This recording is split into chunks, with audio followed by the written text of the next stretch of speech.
This is a lerfur. Does anyone know what the lerfur is or what the lerfur does? Don't worry. Just trust me. By the end of my talk, you'll have the answers. There are roughly 6,500 different languages spoken around the globe. Each language has its own words. This means that these mysterious things would likely be called different names depending on where you are. For example, on a remote island in the North Atlantic Ocean, it could be called lerfur, but lerv in the nearest neighboring country. And if you went further south, there's a chance it could be called a jargon. But do human languages have anything in common? Yes, they do. They're all child's play. By the age of 3, most children know the important rules of their language. But at that age, they don't know that many words, and nobody has sat them down and told them what the rules of language are. Children seem to learn language as if by magic. I study the mechanics behind children's magical ability using Icelandic as my test case. Meet my nephew Björn and my nieces Isabella and Freyja. They have been learning Icelandic just like me when I was a child, although I don't quite remember how I managed to do it. That's why I have studied how they and many other children learn Icelandic. I am particularly interested in how children learn to use words to form sentences. This is our dog Píla. At some point, the children learned that hundur describes Píla and dogs in general. But to talk about all things related to Píla, it is not enough for the children just to know that hundur is the word for dog in Icelandic. That's because the word for dog in Icelandic has no less than 16 different forms. The form you use depends on the context in which you're talking about a dog. So the children must learn when and how to use all of them. But unfortunately, I cannot just go up to my nephew Björn and ask him, "So, Björn, how did you learn to talk about our dog?" Or, "So how old were you when you learned the dative plural form for hundur?" No, that's not going to work. That's why I've had to find other ways of investigating what children know about their language. In my research, I simulate a child's experience when learning a language. I do so by creating magical situations with mythical birds and creatures like lerfur. It's a bit like when Alice fell down the rabbit hole and entered Wonderland.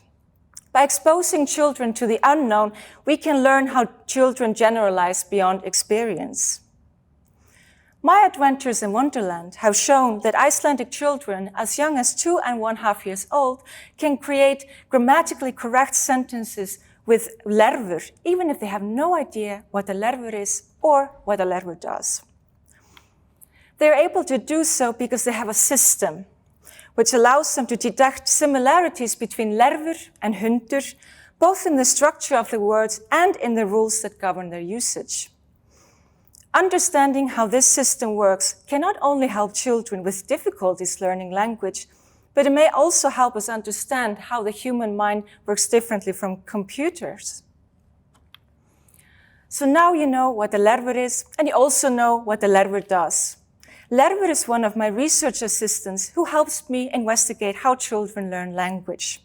And now we'd like to invite you into our lab. So when you think of a lab, you might picture something like this. But my lab is nothing like this. My language learning lab is a parallel universe in the form of interactive animated video games. Let's go check it out. Meet my research assistants, Sigga the scientist and Gunna the witch. With their combined wisdom of science and magic, they can create unbelievable things and creatures. There's just one problem. These magical things will only remain objects of our imagination in Wonderland unless they have names that people can use to talk about them. That's why we get children to come into our lab to perform magical tricks with their names. Let's see how that works. My assistants present the child with the magical creature just like this. Þetta lervur. Vá, lervur. Now, let's see if Isabella can succeed with the magic and bring lervur home.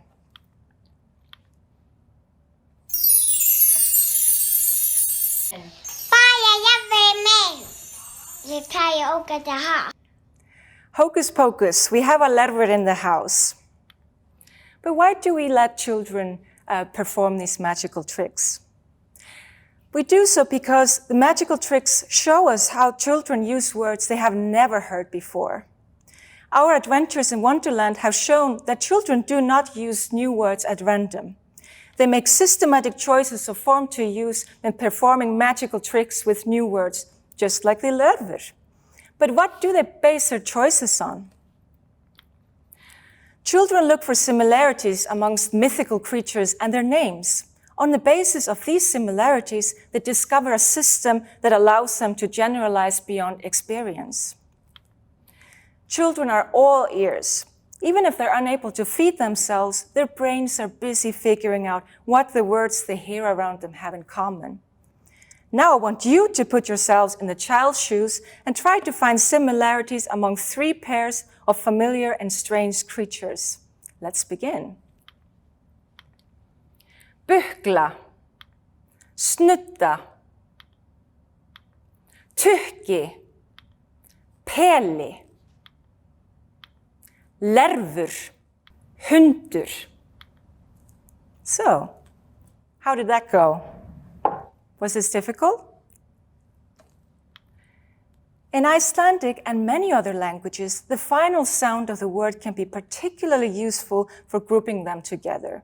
You can think of it as acoustic recycling. Words with the same ending go into the same bin.